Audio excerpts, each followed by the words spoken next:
Welcome to Mental Models to Elevate Your Communication. My name's Tim. I'm your host, I'm your coach, and today I'm here to talk about great communication. So how do we communicate brilliantly? What are the attributes of the best communicators?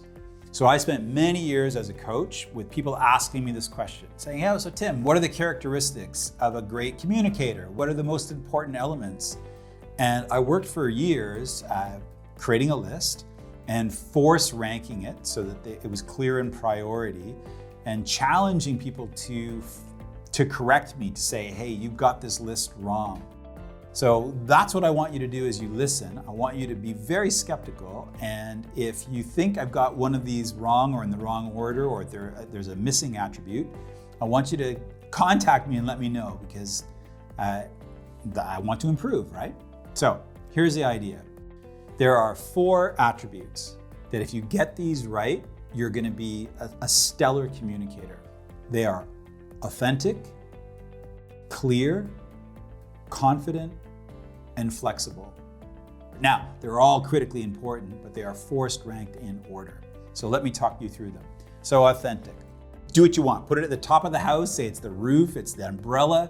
Put it at the bottom, it's the foundation. It's kind of everything. If you get this wrong, you're out of the game. So authentic, be yourself. I'm not saying you don't need to be strategically authentic. Brene Brown is brilliant on this. It's not like you just come on stage and start crying and telling people all about your challenges in your life. It doesn't mean that. No, you're strategic in what you share. But you show up as you. Authenticity. Next is clarity. So we want to understand what you're saying. Simple, clear message. Great combination, by the way. So if someone comes on the stage and it's the real genuine person and they're clear, we're not so worried about the next attribute. So confidence. Confidence, I think, is overrated. If someone's on stage looking kind of nervous, but they're authentic and they're clear, we don't care that they're kind of nervous. No one cares. In fact, it may even win the crowd over, that the person, because they can relate to that. Hey, I'd be also nervous if I was on that stage. So confidence comes third. Now, it is important, of course. I think the main reason that it's important is that if you lack confidence presenting or sitting in a big meeting and just, sharing your thoughts in the meeting, people will confuse your lack of confidence in communicating with your lack of confidence in what you're talking about, i.e. your job, your content. We don't want that to happen. So here's what's interesting. Imagine I've got loads of confidence but low authenticity. This can come across as arrogant, right? Hey, look at me, I'm so here to deliver a message, but it doesn't feel like a real person. That's arrogance. Or imagine you have great clarity but no authenticity. Robotic. You sound like a machine.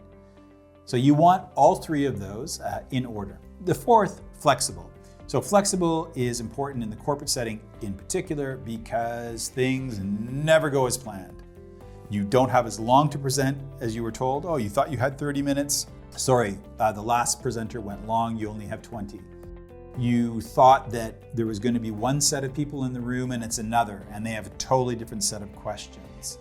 You may get interrupted very early in your presentation. When you're presenting to senior executives, it can be like, within 60 seconds you're being interrupted. So you need to be flexible.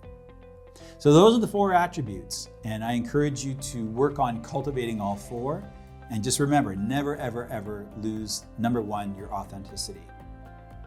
So I hope you find that a useful model, and I look forward to seeing you for the next one.